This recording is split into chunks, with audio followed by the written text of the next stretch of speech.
Hello दोस्तों, जैसा कि हम सबको पता है कि अभी भारत और चीन के बीच में एक सीमा विवाद चल रहा है। ये सीमा विवाद वैसे तो हिंदुस्तान और चीन का सीमा विवाद चीन के इंडिपेंडेंस के बाद से ही शुरू हो चुका है। जब माओ ने 1949 में चीन में क्रांति की, तब से ही सीमा विवाद है। अगर एक तरह से देखा जाए तो कि माओ से पहले जब चियांग काई शेक की हुकूमत चीन पे थी, जो बाद में ताइवान में जाकर एक अलग सरकार बनाई जिसको दुनिया पहले मान्यता देती थी, अब नहीं देती है, वो भी भारत मैकमोहन लैंड को नहीं मानता था। इसलिए 1962 में जब चीन से पंगा हुआ भारत का, तो भी दोनों में चियांग काई शेक माओ में दोनों में दुश्मनी थी वो भी, लेकिन तब भी वो भारत को एग्रेसर्स और भारत को के लेजिटिमेट राइट्स अक्साई चीन पे विवाद कर रहा था। लेकिन उसके बाद चीन ने अक्साई चीन में सड़क बना ली, जो कि तिब्बत को अक्साई उसके जिनजियांग इलाके से जोड़ता था, जो कि भारत को बहुत बाद में पता चला, जिस पे विवाद बढ़ा और फिर बाद 1962 की जंग हो गई। उसके बाद भी चीन के साथ कई बार लड़ाई नोक-झोंक सीमा पे विवाद होता रहा।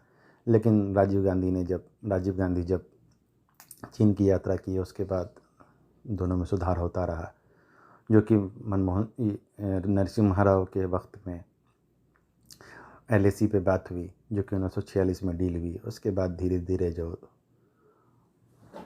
सीमा विवाद पे क्या प्रोसेस हो जिससे पे विवाद ना बढ़े, जिस पे एक दूसरे पे खूनी झड़प ना हो, हिंसक झड़पें ना हो, इस पे चर्चा हुई, जिस पे बात हुई क्या कि कोई भी जो तय ने एक दूसरे पे हथियार का इस्तेमाल नहीं करेगा, जिसके कारण मिला जुला कर सीमा विवाद सही रहा। अगर एक दूसरे के परसेप्शन लाइन या LOC या चाइनीज़ क्लेम लाइन के अंदर आते थे, तो एक दूसरे को लोग बताते थे, एक सेना दूसरे को बताती थी कि आप मेरे लाइन में आ गए, आप मेरे लाइन में आ गए, या आप यहाँ से निकलिए। इस तरह का जो एक बैनर टांग के बातें होती थी, जिसके कारण कभी वायलेंस नहीं हुआ।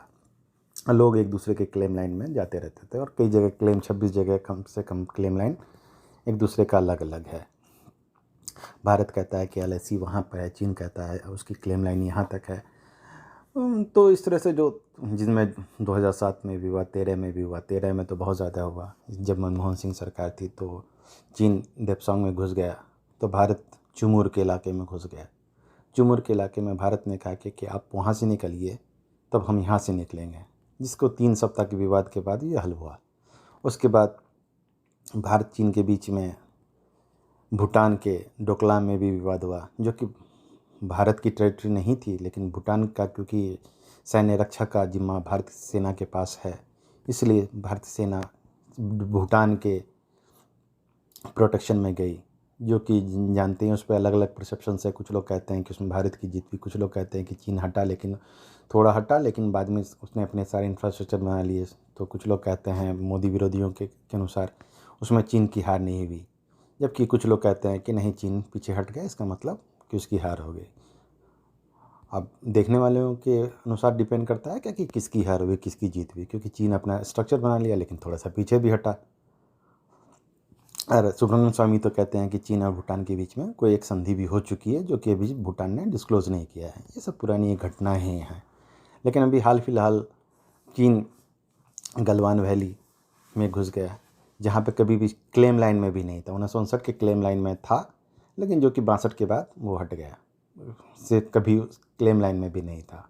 तो एक तरह से कह लीजिए कि 62 से लेकर अब तक, और ये 62 की लड़ाई गलवान वैली से ही शुरू हुई थी, सबसे मज़ेदार बात है। लेकिन 62 से 2020 तक गलवान पूरी तरह से अछूता रहा, और कई जगह होती रही देप्सांग में। लेकिन इस बार क्या हुआ कि गलवान वैली में भी चीन की आर्मी घुसी, पेंगोंग सो में भी घुसी, और अब कुछ लोग कहते हैं कि नाथुला सिक्किम में भी घुसी है, कुछ लोग कहते हैं कि अरुणाचल में भी घुस के 50-60 वर्ग किलोमीटर वहाँ भी की है। जो कि 2019 में बीजेपी के MP जो अरुणाचल प्रदेश से हैं, जो कि अध्यक्ष भी थे और अभी भी उसके जो केंद्रीय परिषद के मेंबर हैं, जून तक थे, उन्होंने संसद में ये बात कहा था कि चीन ने अरुणाचल की भी ज़मीन को कब्जा कर लिया। उनका ये कहना था कि आप लोग इधर के बातों पे तो ध्यान देते हैं, लेकिन जब अरुणाचल के साथ होता है तो आप लोग मौन रहते हैं, ना पक्ष ना विपक्ष, कोई भी चीनों पे विवाद नहीं करता है। लेकिन अभी हाल फिलहाल नाथुला और सिक्किम के नाथुला में घुसने की खबर थी, वहाँ पे झड़प भी हुई भारत और चीन के बीच में। गलवान वैली में सबसे पहले घुसे, उसके बाद पेंगोंग त्सो में, और हाल फिलहाल 2-3 दिन पहले खबर आई कि देप्सोंग में भी 18 किलोमीटर तक अंदर घुस चुके हैं। तो ये एक बहुत बड़ा सीमा विवाद है, जिसमें गलवान में 15 जून की रात को भारत और चीन की सेना के बीच में झड़प हुई, जिसमें भारतीय सेना के ऑफिशियल आंकड़ों के अनुसार भारत के 20 सेना के जवान शहीद हुए। और इसमें कहा जाता है क्या कि किसी ने आर्म्स का इस्तेमाल नहीं किया, लेकिन प्राचीन हथियारों का, मतलब स्टिक्स, तार बंधी हुए स्टिक्स का, पत्थर का, पानी का, इस तरह से इस्तेमाल करके ब्रूटल तरीके से चाइना ने इस्तेमाल किया। भारतीयों ने भी, सेना ने कोशिश की बचाव की और उस पर हमला भी किया, जिसमें माना जाता है क्या कि कई उनकी भी जान गई है। लेकिन ना चीन ने इस पर क्लेम किया है कि बताया कि उसके कितने सेना जवान मारे गए, ना कि इंडियन आर्मी ने क्लेम किया कि कितने लोग मारेंगे। लेकिन एक जो सूत्र होते हैं उसके अनुसार जो मीडिया में आ रही है क्या कि चीन के भी 40 से लेके 50 के बीच में लोगों की मौत हुई। लेकिन ना ये चीन ने बताया है, ना भारतीय ऑफिशियल्स ने क्लेम किया है। ये गुप्त सूत्रों के अनुसार, जो एक सूत्र होते हैं उसके अनुसार हुई है। तो इसमें बहुत सारा विवाद है। कुछ लोग कहते हैं वॉर होगा, नहीं होगा, वॉर होगा तो क्यों होगा, क्यों नहीं होगा, इसमें रूस की क्या स्टेक्स हैं, रूस क्या चाह रहा है, रूस अगर इसमें पंगा हुआ तो, विवाद बढ़ा तो चीन के साथ होगा, भारत के साथ होगा, अमेरिका क्या करेगा, किस तरह से आएगा, और भी भारत के लाइस के क्या होंगे, क्या ये अगर वॉर अगर हुआ, अगर दोनों के बीच में, तो ये 2 फ्रंट वार होगा, मतलब कि चीन के पक्ष में पाकिस्तान भी आएगी या नहीं आएगा। अगर पाकिस्तान नहीं को रोकना है तो क्या किया जाए। इसमें अलग लोगों के अलग अलग मत हैं। जैसे सुब्रमण्यम स्वामी के साथ कि अमेरिका के थ्रू पाकिस्तान को न्यूट्रलाइज़ किया जा सकता है।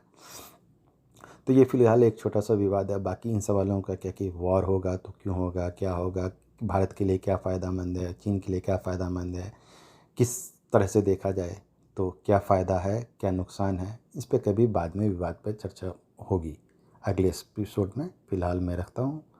आप लोग अपना ध्यान रखिए। कुछ अगर कमी बेश हो या किसी चीज़ों पर बात करनी हो तो आप कमेंट बॉक्स में लिख सकते हैं। Take care.